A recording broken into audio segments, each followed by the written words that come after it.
Hello दोस्तों, आप सबका हार्दिक स्वागत है सपना प्रभ चैनल में।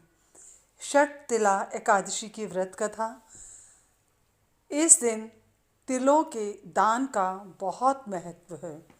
तो चलिए, आज की कथा शुरू करने से पहले मेरी एक रिक्वेस्ट है, जो मेरे चैनल पर नए हैं प्लीज़ वो मेरे चैनल को सब्सक्राइब करें। बहुत समय पहले की बात है, एक नगर में एक ब्राह्मणी निवास करती थी। वह भगवान श्री हरि विष्णु की भक्त थी। वह भगवान विष्णु के सभी व्रतों को नियम से करती थी। ऐसे ही एक बार उसने 1 महीने तक व्रत और उपवास रखा। इसकी वजह से उसका शरीर दुर्बल हो गया, लेकिन तन शुद्ध हो गया।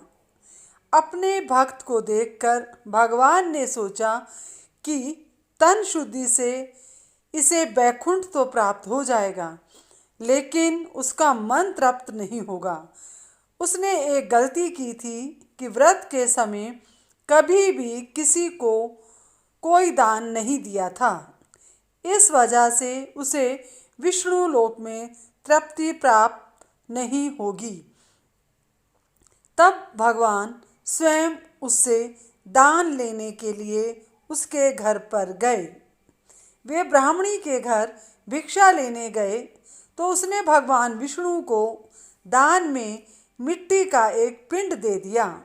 श्री हरि वहाँ से चले आए। कुछ समय बाद ब्राह्मणी का निधन हो गया। वह विष्णु लोक पहुँच गई।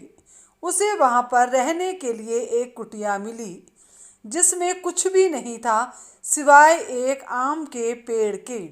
उसने पूछा कि इतना व्रत करने का क्या लाभ। उसे यहाँ पर खाली कुटिया और सिर्फ एक आम का पेड़ मिला। तब श्री हरि ने कहा कि तुमने मनुष्य जीवन में कभी भी अन्न या धन का दान नहीं दिया, यह उसी का परिणाम है। यह सुनकर उसे पश्चाताप होने लगा।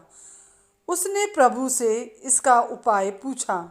तब भगवान विष्णु ने कहा कि जब देव कन्याएं तुमसे मिलने आए तो तुम उनसे षट तिला एकादशी व्रत की विधि पूछना। जब तक वे इसके बारे में बता न दें, तब तक तुम कुटिया का द्वार मत खोलना। भगवान विष्णु के बताए अनुसार ही उस ब्राह्मणी ने वैसा ही किया।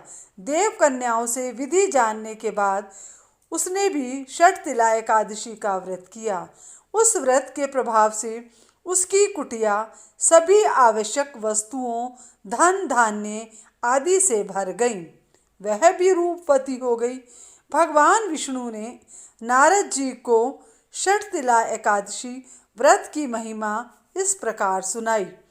षट तिला एकादशी के दिन तिल का दान करने से सौभाग्य बढ़ता है और दरिद्रता दूर होती है।